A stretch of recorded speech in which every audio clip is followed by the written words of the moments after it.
കോട്ടയംകാർക്ക് മുന്തിരിത്തോട്ടം കാണാൻ ഇനി തമിഴ്നാട്ടിലെ കമ്പത്തേക്ക് പോകേണ്ട കാര്യമില്ല. കോട്ടയം പള്ളത്തുമുണ്ട് ഒരു കൊച്ചു മുന്തിരിപ്പാടം. റിട്ടയർഡ് ബാങ്ക് മാനേജർ ശ്രീകുമാറും സഹോദരൻ ശ്രീപ്രകാശും ചേർന്നാണ് തങ്ങളുടെ വീടുകൾക്ക് സമീപം മുന്തിരിത്തോട്ടം ഒരുക്കിയിരിക്കുന്നത്.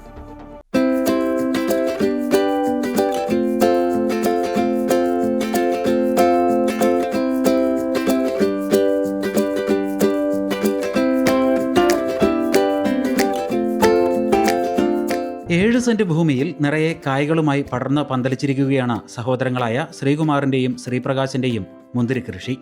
10 മാസങ്ങൾക്ക് മുൻപാണ് മുന്തിരിച്ചെടികൾ നട്ടത്. പലയിടങ്ങളിലും 3-4 വർഷമെടുത്താണ് മുന്തിരി കായ്ക്കാറുള്ളതെങ്കിൽ ഇവരുടെ മുന്തിരിച്ചെടികൾ 1 വർഷം പോലും ആകുന്നതിന് മുൻപേ കായ്ച്ചു തുടങ്ങി. ബാങ്ക് മാനേജരായി വിരമിച്ച ശ്രീകുമാറിൻ്റേതായിരുന്നു മുന്തിരി കൃഷി എന്ന ആശയം. തിരുപ്പൂരിൽ ജോലി ചെയ്തിരുന്ന കാലത്ത് തോന്നിയ ആഗ്രഹമാണ്. പക്ഷേ ഈരാറ്റുപേട്ടയിൽ നിന്നും തൈകൾ കൊണ്ടുവന്ന് നട്ടുപിടിപ്പിക്കാൻ മുന്നിൽ നിന്നത് ശ്രീപ്രകാശാണ്. ഒരു 7.5 സെന്റ് സ്ഥലമുണ്ട് ഇത്. അപ്പം അനിയനോട് പറഞ്ഞു, ഇങ്ങനെ നമുക്ക് വേണമെങ്കിൽ ഒരു ചെറിയ മുന്തിരിത്തോട്ടം ഇടാം എന്ന് പറഞ്ഞപ്പോൾ അദ്ദേഹം അത് അതായത് കൊച്ചു കുഞ്ഞുങ്ങളെ നോക്കുന്ന പോലെയാണ് അദ്ദേഹം ഈ ചെടികളെ നോക്കിയത്.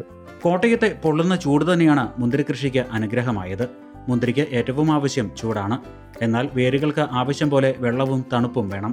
19 മുതൽ 15 വരെ ദിവസം ഇടവേളകളിൽ വളവും നൽകണം. ഏറ്റവും പ്രധാനപ്പെട്ടത് വേണ്ടത് തീക്കട്ട പോലെ എരിയുന്ന വെയിൽ വേണം. താഴെ കുഴിച്ചു വയ്ക്കുമ്പോൾ ഈ പടർപ്പൻ പുല്ല് വേരോടുന്നത് പോലെയാണ് വേരുകൾ പോകുന്നത്, അല്ലാതെ ആഴത്തിലേക്ക് വേരുകൾ പോകുന്നില്ല. അപ്പം മുകൾ ഭാഗത്ത് എപ്പോഴും ഒരു നനവുണ്ടായിരിക്കണം. ജൈവവളങ്ങൾ മാത്രമേ ഇട്ടുള്ള, കെമിക്കൽ തൊട്ടിട്ടില്ല ഇതിൽ. കേരളത്തിൽ പലയിടത്തും മുന്തിരി പലരും നട്ടുപരീക്ഷിച്ചിട്ടുണ്ടെങ്കിലും കായ്കൾ ഉണ്ടായപ്പോൾ പുളി കാരണം ചെടികൾ തന്നെ വെട്ടിക്കളയുകയായിരുന്നു. എന്നാൽ കായ്കൾക്ക് മധുരം ഉണ്ടാകാൻ ഇവർ ശർക്കര, വാഴപ്പഴം, വേപ്പിൻ പിണ്ണാക്ക് എന്നിവയുടെ മിശ്രിതമാണ് വളമായി നൽകുന്നത്. 7 സെന്റിലെ മുന്തിരി കൃഷിക്കായി 1,00,000-ലധികം രൂപ ഇതിനകം ചെലവായി കഴിഞ്ഞു. പരീക്ഷണം വിജയിച്ചാൽ കൃഷി വിപുലീകരിക്കാനാണ് ഇവരുടെ ആലോചന. അമൃത ന്യൂസ്, കോട്ടയം.